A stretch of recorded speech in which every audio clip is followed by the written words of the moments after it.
কী অবস্থা সবার? আশা করি ভালো আছে। বাংলাদেশের megastar Shakib Khan is winner. কথাটা কেন বললাম সেটা আস্তে আস্তে প্রমাণিত হবে। থাম্বনেল দেখে তো নিশ্চয়ই বুঝছো যে কি নিয়ে কথা বলতে যাচ্ছি।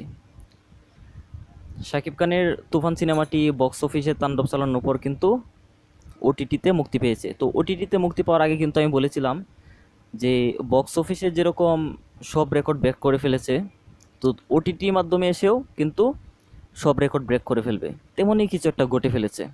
তুফান তেমনই কিছু একটা কাণ্ড করে ফেলেছে। তো সেটা জানতে হলে অবশ্যই পুরো ভিডিওটি দেখতে হবে। পুরো ভিডিও জুড়ে সাথে থাকবেন আর দেখতে থাকবেন শাকিব খান কীভাবে উইনার হলো। তো তার আগে ওটিটির আরেকটা আপডেট দিই, মানে আরেকটা রেকর্ড বলি আগের। সেটা হচ্ছে প্রায় 13 মাস আগে ওটিটিতে একটা সিনেমা মুক্তি পেয়েছিল।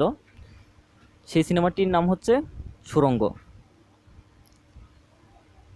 2023 সালের ঈদুল আজহায় এই সিনেমাটি মুক্তি পেয়েছিল বক্স অফিসে।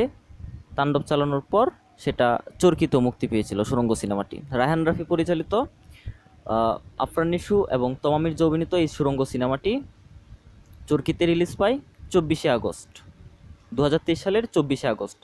আজ থেকে প্রায় 13 মাস আগের কথা। তখন কথা হচ্ছে ওই যে 13 মাস আগে চরকিতে সুড়ঙ্গ মুক্তি পেল না, তো এই যে এই পর্যন্তই 13 মাস ধরেই কিন্তু চরকিতে টপ 10-এর মধ্যে টপ 1-এ ছিল সুড়ঙ্গ সিনেমাটি। টপ 10-এর মধ্যে টপ 1-এ ছিল সুড়ঙ্গ সিনেমাটি।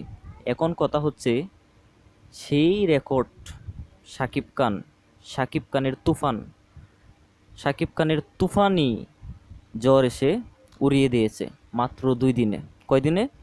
2 দিনে। 13 মাসের রেকর্ড শাকিব খান 2 দিনে ভেঙে ফেলেছে।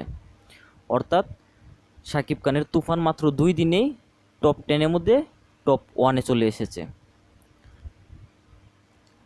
হ্যাঁ, সেজন্যই বললাম যে শাকিব ইজ উইনার। শাকিব খান হচ্ছে মাল্টিপ্লেক্সের রাজা, সিঙ্গেল স্ক্রিনের রাজা, তারপর ওটিটিতে আসলো সেটারও রাজা শাকিব খান। তো কে কে ওটিটিতে এখনও দেখেন নাই, অবশ্যই দেখার আমন্ত্রণ রইল। সবাই দেখে ফেলবেন। আর বিনোদন জগতের যত আপডেট চান এই চ্যানেলের সাথে যুক্ত থাকুন, সাবস্ক্রাইব করে পাশে থাকুন।